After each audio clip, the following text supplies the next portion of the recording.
Hello everyone, welcome to my channel Ashu's Biology. So in the previous video we have studied about cyclic photophosphorylation. So today we are going to cover non-cyclic photophosphorylation. So before this I want to tell you that there are two types of reaction. Already we have seen light reactions and dark reaction. Light reactions means which takes place in presence of light, and dark means they are independent of light. So in light reaction we have completed with cyclic photophosphorylation, and I'll suggest those who have not seen the previous video, please first see the previous video and then continue with non-cyclic photophosphorylation. Yeah.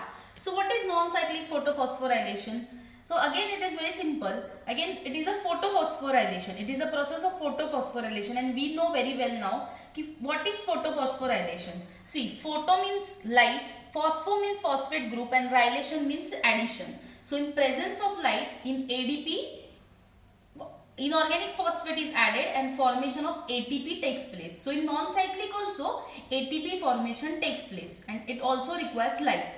Next time we will see what is why it is called as non-cyclic. In next slide we will see. But before that, see, in this both the photosystems are involved. Means here photosystem 1, photosystem 2 means both the photosystems are involved. That is PS1 and PS2. So if PS1 means reaction center will be P700, and if PS2 means reaction center will be P680. So in non-cyclic photophosphorylation both the photosystems are involved. But in case of cyclic photophosphorylation, what we have seen, only photosystem 1 was involved. But here, yes, the cycle, the non-cyclic process, it starts with which photosystem? It starts with PS2, that is photosystem 2. Yeah. In this process, see, photolysis of water takes place. Now very important, what is photolysis? See, photo means again light, and lysis means nothing but breakdown. Breakdown means splitting. Means in this process splitting of water takes place in hydrogen and oxygen. So with the oxygen which is splitted, the oxygen which is broken down, it get released. The oxygen जो इथे produce होतो, it get released in the atmosphere, and that oxygen will be used in respiration. Next thing here, see, from where the cycle non-cyclic process start? It starts from PS2. And why it is called as non-cyclic? Because when the process starts from PS2, the electron does not return back to PS2. But here formation of, it is photophosphorylation, means formation of ATP takes place. So it is called as non-cyclic photophosphorylation. Very important thing next is here, see, we have seen in cyclic also ATP was produced. Here also ATP is produced, but with the help of ATP also NADPH2 are synthesized. Here both ATP and NADPH2 are produced. So ATP we know, adenosine triphosphate. Then what is NADPH? NADPH, it is nothing but one of the again reducing power, which the formula of that, the full form of that is nicotinamide adenine dinucleotide phosphate hydrogen. I have written here. What is NADPH? So we can see here, in case of non-cyclic photophosphorylation, both ATP and NADPH2 both are synthesized. See, in next after 1-2 slide we will see what is the basic difference, what are the differences between cyclic and non-cyclic, and there I will tell you in detail. See, yeah, very important, you have to know, concentrate and see non-cyclic photophosphorylation. As we have seen, it involves both the photosystems, photosystem 2 as well as photosystem 1. So we have seen cycle starts from where? Photosystem 2. See, again here what happens? Light. The sunlight comes, this green color, they are nothing but the thylakoid pigment, thylakoids. And in this thylakoid the chlorophyll pigments are present. What happens? One from the sunlight, when sunlight falls on these pigments, what this chlorophyll pigment काय करतात? त्या light ला absorb करतात. They absorb the light, and because of absorption they go from resting state to high energy state, and then electron gets transferred from resting state to high energy state, and first primary acceptor is there who receives that is pheophytene. Okay, from pheophytene the electron get transferred to PQ. Now what is this PQ? PQ is plastoquinone. See, I have written here PQ plastoquinone, PC plastocyanine, FD ferredoxine. See, once the electron get accepted by PQ transfer it to cytochrome complex. And see, when from PQ, when electron goes to cytochrome complex, what happens? The most important thing that is here, the formation of ATP takes place. When it takes place? When electrons are transferred from PQ to cytochrome complex. From cytochrome complex, the electron get transferred to PC. PC is what? Plastocyanine. And from plastocyanine, you can see the electron get transferred to which photosystem? Photosystem 1. Okay, from plastocyanine to photosystem 1. Now what happens? Again photosystem 1 comes, and when the sunlight falls on this thylakoid pigments, the photosystem 1 then what? At a particular wavelength. Which reaction center in photosystem 1? P700. We know already, we have studied this. In photosystem 1, the reaction center is P700, and then when the light falls, it is absorbed by this specific reaction center, that is P700. The chlorophyll molecule absorb this light and then get excited and transferred to the electrons to first primary acceptor.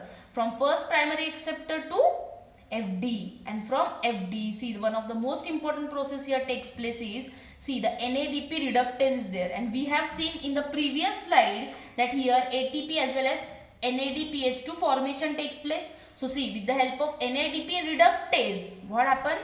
From NADP, here hydrogen is added from the splitting of water, and NADPH formation takes place. The very important thing I want to tell is, see, when the cycle starts, when non-cyclic photophosphorylation starts, what happens? The light is absorbed and it gets excited. So at that time here what happens? I told you photolysis of water takes place. Photolysis means what? Yeah, when light comes, because of presence of light, here water splits, and it splits into hydrogen and oxygen. Oxygen get released in the atmosphere and it is used in respiration. But the hydrogen, where this hydrogen goes? See, it is used here with the NADP, it combines and formation of NADPH takes place. So this is all about non-cyclic photophosphorylation. See, what is PQ, PC, FD? You will know here the full form of that. FD, again, it was also involved in cyclic photophosphorylation. It is ion containing compound. So the most important thing you have to remember in non-cyclic is that both the photosystems are involved, PS2 and PS1. But the cycle starts from PS2, and see, you can very properly, you can see in this cycle, the electron from here does not return back to PS2, so only it is called as non-cyclic. Here there is no like cycle, but see, this cycle, in very common words, it is also called as Z scheme. This cycle, remember this, it is also called as Z scheme. Why it is called as Z scheme? Because see, the shape of cycle is Z like. See, you can see Z like. It starts from here like this and it ends like this. So it is one of the Z scheme. Okay. So Z scheme. After this, so this was all about non-cyclic photophosphorylation. See, just we have to remember the name of this components. That photosystem 2 it starts with, then pheophytin, then it goes to plastoquinone, cytochrome complex, PC, then photosystem 1 is involved. Like this. So you have to just remember this. If you will study this cycle in detail, then there is nothing difficult. And I have given you some points before this. So these were the introduction. If you write all these points, it is more than enough, and explain this cycle. Whatever I explain you in the cycle, same you have to write in the theory part also in short. And these are very much essential. If you write this, it is totally acceptable. Yeah. The last important point in photophosphorylation is, see, we have started with light reaction. In light reaction, first we have studied about photophosphorylation, and after photophosphorylation, in that we have studied the two types, cyclic photophosphorylation and non-cyclic. So this was all about light reaction. So the last and the basic very important point, that is what is cyclic and non-cyclic, we know now very well. But what are the differences in both? So see, very simple. In cyclic, we have seen already, so only I told you, before seeing this video, see the previous video, so you will understand it more clearly. See, in cyclic photophosphorylation, only photosystem 1 is involved, but in case of non-cyclic, photosystem 1 as well as 2, both are involved. Now only we have seen. Next thing here no photolysis means in case of cyclic there was no splitting of water. म्हणजे photolysis म्हणजे काय, वॉटरचं splitting breakdown असं काही नव्हतं cyclic मध्ये. But in case of non cyclic photolysis of water take place.